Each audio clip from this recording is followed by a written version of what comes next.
Ina manoa I ka lehua aloha. Aloha ua tuahine. Mai luahine a iwa I ki. Ki a I ke kahau kani. Kani no nā leo, e o kamaaina. Aina aloha e. Manoa e. Aloha. I'd like to welcome my co-host, Noelle Kahanu from the Bishop Museum.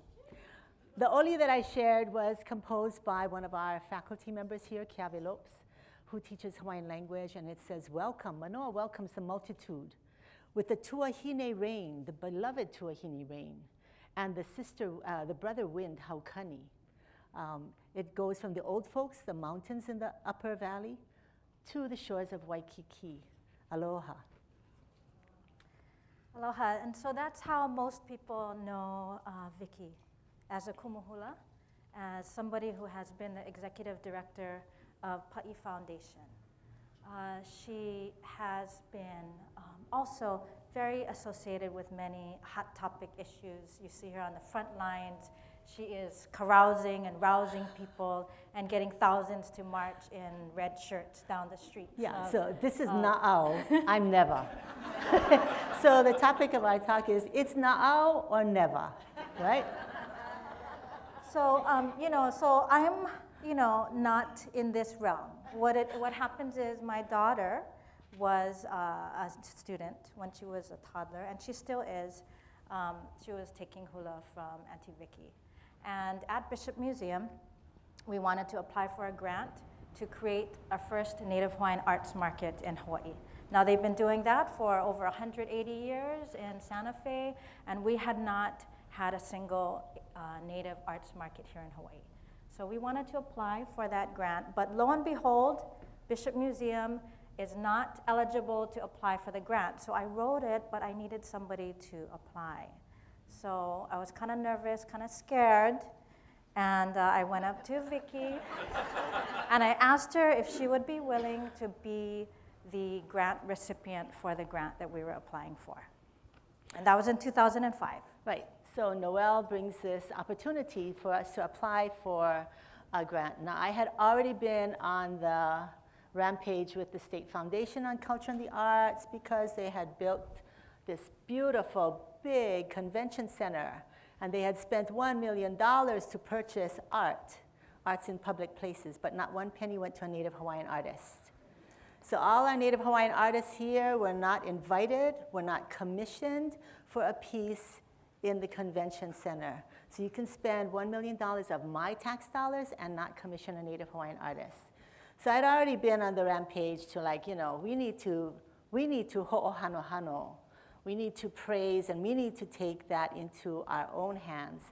How do we support our visual artists? This is unheard of in the state of Hawaii. And Al Laganero was one of our master artists. We were like, how can you not commission? And they said, well, we have this bookcases from the Bishop Museum with real artwork. I was like, it's dead art done by dead people, and you're telling me that nobody here today does it.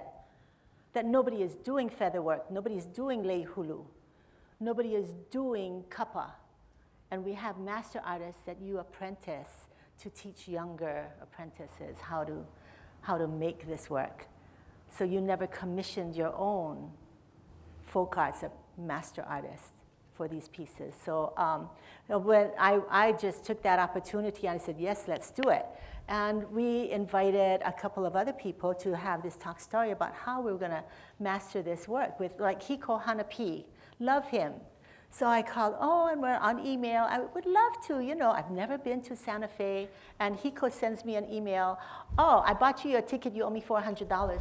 I was like, airfare. So Noelle and I are on our way to Santa Fe Indian Market. Noelle, gets our hale, and we pack on a few friends to go with us. And it was my first Santa Fe Indian Market experience. And I came out, and I was like, we can do this. We can do this next year. We want our own market. But, Hawaiians, we cannot just adopt somebody else's idea. We have to make it our own. So one of the things they do at Santa Fe is they have these big exclusive events and they sell the artwork and they give out awards. Well, we didn't want it to be about awards, about whoever's making the best pot or the best lauhala mat. What we wanted to do was honor our master artists. And you know, in the world of hula, you have Merry Monarch, you have the Hoku Awards for music, but there was nothing for our Native Hawaiian visual artists. Some of them had worked their entire lives, decades devoted to a craft, and nobody recognized them for it. So one of the critical elements that we did as part of MAMO was to create the MAMO Awards. So by now, we have recognized over 22 of our Native Hawaiian master artists. We also did a 2-day Native Hawaiian Arts Market. We had a keiki arts component to it. And we were in our first year in 2006, we were in 9 galleries in downtown Chinatown. We had a gallery in Kapolei, and at Bishop Museum, we created an exhibit around the MAMO awardees so that they not only received an award, there was an opportunity for the community to come and bear witness to their life's work. So these exhibits we try and perpetuate. Every year we have MAMO.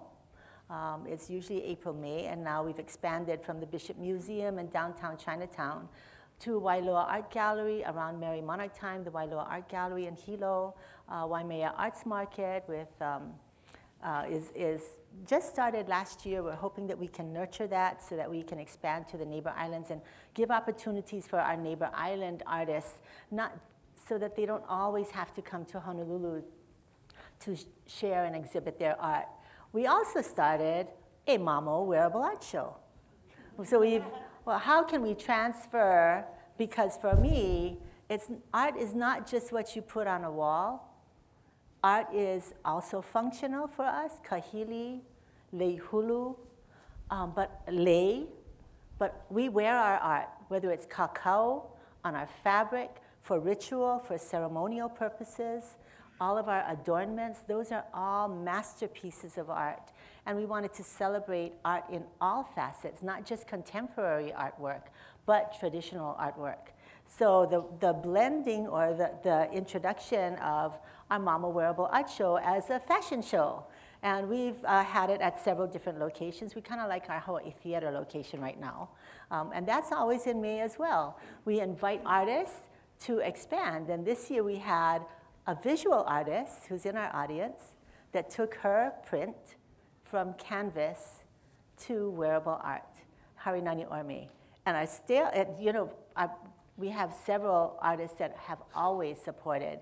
Marcus Marzan goes from weaving into the first year. I said, Marcus, can you do some weaving? And he came up with hats, headwear that were just off the chart.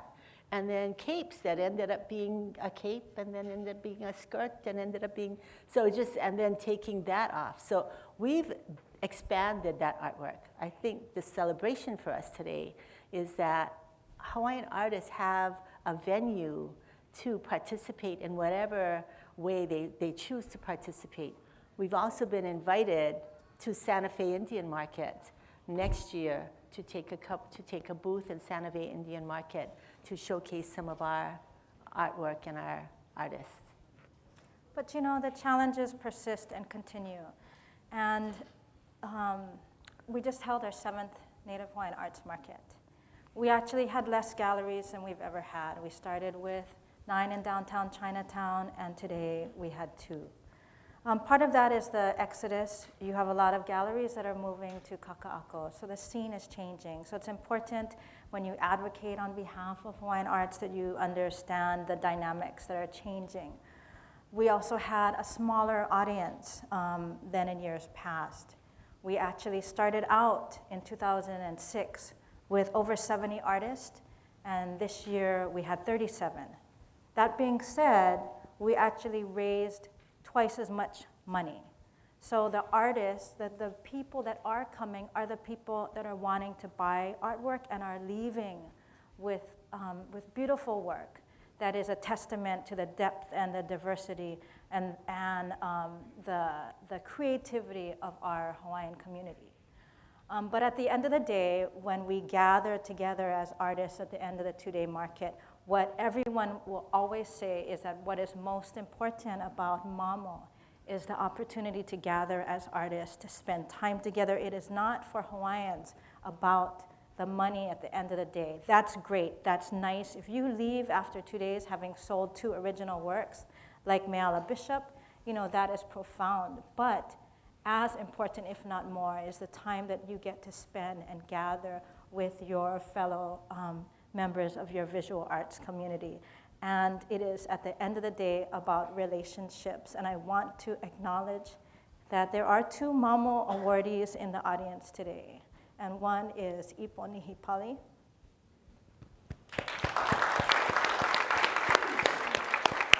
And the other, you heard earlier today, is Al Laganero.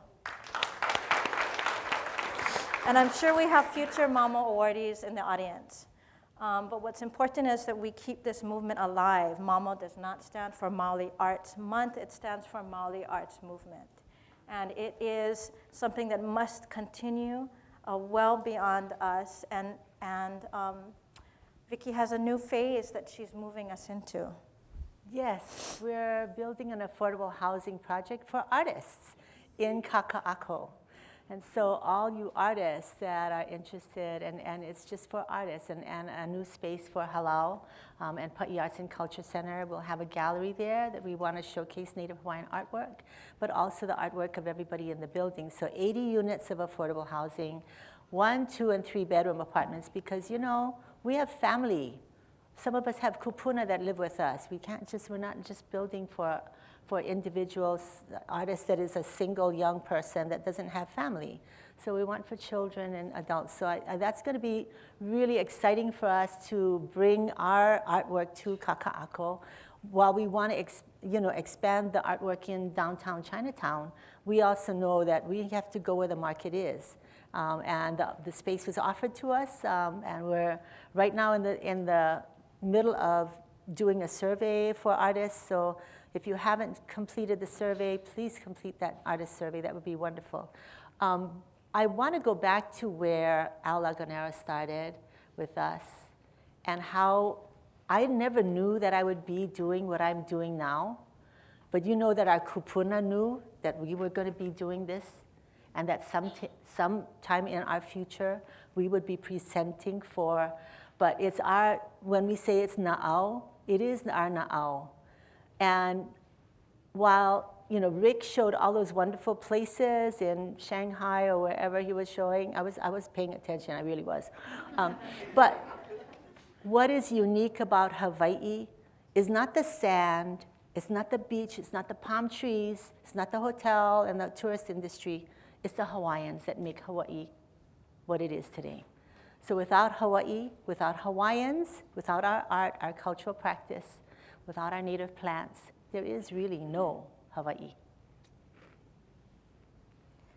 And it's not like we're reinventing this, right? New, old knowledge, new, old wisdom, now, na'au. And there are people who have walked that path much farther in time, and some more recent. There was a huge Native Hawaiian arts community in the 70s, in the 1970s. It was a response to all of the ways that they were revitalizing the Hawaiian culture. And those people walked that path, and that path sort of got shrouded up, and all we're doing is uncovering what already existed. And for me, the most powerful moment of Mamo was when 2 artists who had gone their separate ways found each other back on that path after decades and embraced and came back together. So it is about relationship building, about loving one another, about representing the very best in ourselves and our community. Thank you, everybody. Mahalo.